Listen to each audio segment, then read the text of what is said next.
10 Best Spaghetti Westerns for People That Love Quentin Tarantino Movies. One of the best-known niches in the Western genre is the movies made in Italy during the height of Western film popularity, commonly known as spaghetti westerns. Highly influential thanks to their political discussions, historical relevance, and boundary-pushing gore, spaghetti westerns have inspired great filmmakers of many genres, particularly those who have made contemporary westerns. One of the most famous modern directors of westerns, and well known for his violent stories, Quentin Tarantino, makes movies for audiences who would respond well to the classic genre. Many of Quentin Tarantino's best movie characters share traits with the iconic anti-heroes found in classic spaghetti westerns. Grappling with the role of isolation and justice in the so-called lawless West, these characters are often forced to interrogate their own positions as forces for good or evil. While the graphic imagery and fast-paced fight sequences are definitive aspects of Tarantino's filmography, that's not all these spaghetti westerns have to offer. With complex political discussions and plenty of humor, these films have become long-standing, iconic pieces of history for a reason. From the title alone, it's easy to see why this movie would be essential viewing for any Tarantino fan, as it inspired the filmmaker's 2012 film, Django Unchained. Directed by Sergio Corbucci, one of the heavy hitters of the spaghetti western genre. Django is the original movie that started a sizable franchise. The star and first actor to bring the character of Django to life, Franco Nero, didn't return as Django for every installment.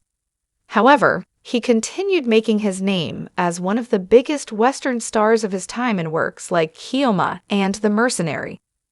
Unafraid to push the genre to its limits and engage with the darkest corners of the Western world, works like Tarantino's wouldn't exist without Django. At the time of its release, Django was considered extremely violent. Though on-screen gore is more typical in the contemporary era, Django isn't suitable for viewers who don't like the sight of blood. Unafraid to push the genre to its limits and engage with the darkest corners of the Western world, works like Tarantino's wouldn't exist without Django. Full of morally questionable characters and graphic imagery, Django has been a cornerstone of dramatic violence on screen for decades. Directed by Sergio Leone, arguably the most famous spaghetti western filmmaker, Once Upon a Time in the West features some of the best characters of Sergio Leone's westerns. Even if audiences haven't seen Once Upon a Time in the West, it's likely they've been impacted by its influence. Tarantino's Once Upon a Time in Hollywood is far from the only movie that pays tribute to the film with its title and draws inspiration from its iconic story. Henry Fonda leads the cast in an unexpected turn as the terrible villain, Frank, who is just as horrible as Tarantino's worst antagonists.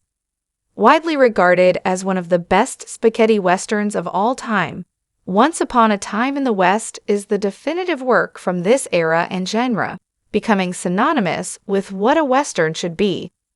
Tarantino has cited the film as an inspiration for his work, as well as other high-profile filmmakers who seek to explore the violence and individualism that marked so much of the lore of American history. Despite its significant length, Once Upon a Time in the West earns its runtime and engages audiences from beginning to end. One of the most grim spaghetti westerns, The Great Silence, has influenced many great modern filmmakers, not just Tarantino. Immediately, The Great Silence distinguishes itself in terms of style and setting, as it takes place in the mountains of Utah, with the director, Corbucci, filming in the Italian Dolomites. Often discussed with the same veneration as Corbucci's earlier work, Django, The Great Silence stars Jean-Louis Trintignant as the titular Silence, who shoots his way through the mountains with deadly precision. The bleak original ending of The Great Silence is on par with the drama and intensity of the final battles, shootouts, and explosions that Tarantino is known for. Like Corbucci, Tarantino isn't afraid to end a film with the deaths of its heroes, And The Great Silence is the perfect film for audiences who appreciate Tarantino's willingness to push his characters to their limits. As far as Western heroes go, Silence might be as quiet as his name suggests, but he's incredibly memorable, infusing elements of comedy into the Western genre while never skimping on the gunslinging intrigue. They Call Me Trinity pokes fun at the more outlandish parts of spaghetti westerns. Terence Hill stars as Trinity, one of the bumbling so-called heroes who attempt to save the day in They Call Me Trinity. This wouldn't be Hill's only starring role in a Western comedy, as the actor had the perfect blend of rugged looks and hilarious comedic timing. He's joined by Bud Spencer as Trinity's brother, Bambino, and the pair have excellent on-screen chemistry. 2 more films in the Trinity series would be produced. Trinity Is Still My Name, and the much later Sons of Trinity followed the original. However, They Call Me Trinity remains the most compelling and fun addition to the small franchise. The brother dynamic and misguided actions of the story's heroes are reminiscent of the comedic-leaning protagonists of some of Tarantino's films. With a lighter narrative and more digestible violence, They Call Me Trinity is a strong contender for one of the most approachable spaghetti westerns. The concept of the lone heroic bounty hunter and his brand of solitary justice is interrogated in The Big Gundown, which stars the iconic Lee Van Cleef as the conflicted hero, Colorado, manipulated into hounding Cuchillo, Thomas Millian, for a violent crime by the powerful and wealthy Broxton, Walter Barnes. Colorado must decide what kind of vengeance he wants to carry out by the end of the film. As time has progressed, The Big Gundown has come to the forefront of lesser-known spaghetti westerns that deserve revaluation. Plenty of action and intrigue keep the plot moving forward, but it's ultimately the internal battle raging inside Colorado that keeps viewers engaged until the film's final moments. The twist halfway through The Big Gundown cements the movie as a thrilling and important part of the spaghetti western over. Plenty of action and intrigue keep the plot moving forward, but it's ultimately the internal battle raging inside Colorado that keeps viewers engaged until the film's final moments. Tarantino also touched upon this romanticization of the wandering hero and how this isolation can easily be used against these vigilantes. Full of action and excitement, Damiano Damiani's A Bullet for the General is an early example of how political the spaghetti western genre would become. Though Tarantino often concerns himself with revisionist history, it's clear that the political overtones featured in works like A Bullet for the General had a significant influence on him. Gian Maria Volonté and Lou Castel star in the film as Chucho and Bill, and their complex relationship is used as an allegory for how the story grapples with revolution.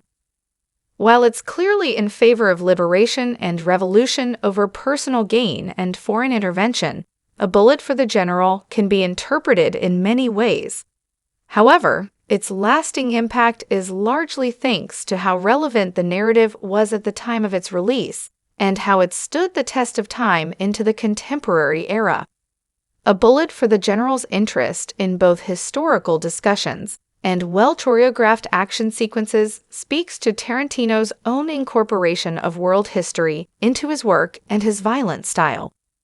Though it's far from an unknown or underrated addition to the spaghetti western genre, at least one collaboration between Clint Eastwood and Sergio Leone must be discussed. One of the most beloved westerns of all time, The Good, The Bad, and the Ugly, is the final movie of the Dollars trilogy and one of the most highly regarded of these films. Since its release, time has only increased the reverence and popularity of The Good, The Bad, and the Ugly, and the way directors like Tarantino pay tribute to its influence is part of why. It's difficult to find one protagonist within the Western genre whose creation was at least partly inspired by Eastwood and his numerous contributions to the genre. Though The Good, The Bad, and the Ugly isn't usually ranked as Eastwood's best, it's up there on the list of his most arresting westerns. The development of the characters and their relationships is fantastic, and the film successfully drops hints about the final twist while using violence to propel the story forward. These are all skillful tactics that can be seen in Tarantino's work.